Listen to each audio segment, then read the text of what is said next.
അന്വേഷണം ഒരു നിർണായക ഘട്ടത്തിലേക്ക് എത്തിക്കഴിഞ്ഞു എന്നുള്ളതാണ്. ഇതിനകം തന്നെ 20 പേരെ ചോദ്യം ചെയ്തു. അതിൽ 16 പേർ തടവുകാരാണ്. 10 പേരോളം സഹകരിച്ചില്ല എന്നുള്ളതാണ് അന്വേഷണ സംഘത്തിൽ നിന്ന് മനസ്സിലായത്. Kannur city police commissioner Nithin രാജിൻ്റെ നേതൃത്വത്തിൽ വളരെ ശാസ്ത്രീയമായ രീതിയിലാണ്, അദ്ദേഹമാണ് അതിൻ്റെ മേൽനോട്ടം വഹിക്കുന്നത്, ശാസ്ത്രീയമായ രീതിയിൽ അന്വേഷണം പുരോഗമിക്കുകയാണ്. അതിലേറ്റവും പ്രധാനപ്പെട്ട കാര്യം, ആ ദിവസം കർക്കിടക വാവായിരുന്നു.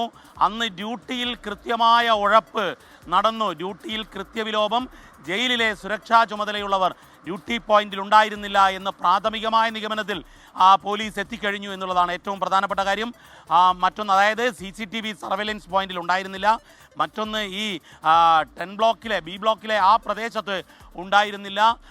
ഇത്തരത്തിൽ രാത്രികാലങ്ങളിൽ പല ദിവസങ്ങളിലും സുരക്ഷാ ഡ്യൂട്ടിക്ക് ആൾക്കാർ ഉണ്ടാകാറില്ല എന്നുള്ളത് കൂടി പോലീസ് കണ്ടെത്തിയിരിക്കുന്നു.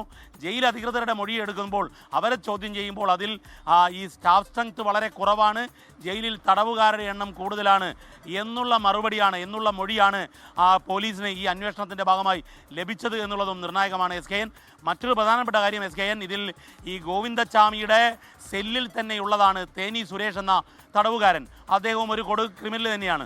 അയാളുടെ മൊഴിയിൽ ഈ രാത്രിയിൽ ഗോവിന്ദച്ചാമി ഉറങ്ങാറില്ല, മാത്രമല്ല ജയിൽ ചാട്ടത്തിന് വേണ്ടിയുള്ള ഒരു തയ്യാറെടുപ്പ് ഗോവിന്ദച്ചാമി നടത്തിയിരുന്നു എന്നുള്ളതും ഞാനതൊന്നും ശ്രദ്ധിക്കാറില്ല എന്നുള്ള മൊഴിയാണ് ഈ തേനി സുരേഷ് എന്ന സെല്ലിൽ തന്നെയുള്ള തടവുകാരൻ നൽകിയിരിക്കുന്നത് എന്നുള്ളതും ഏറെ നിർണായകമാണ്.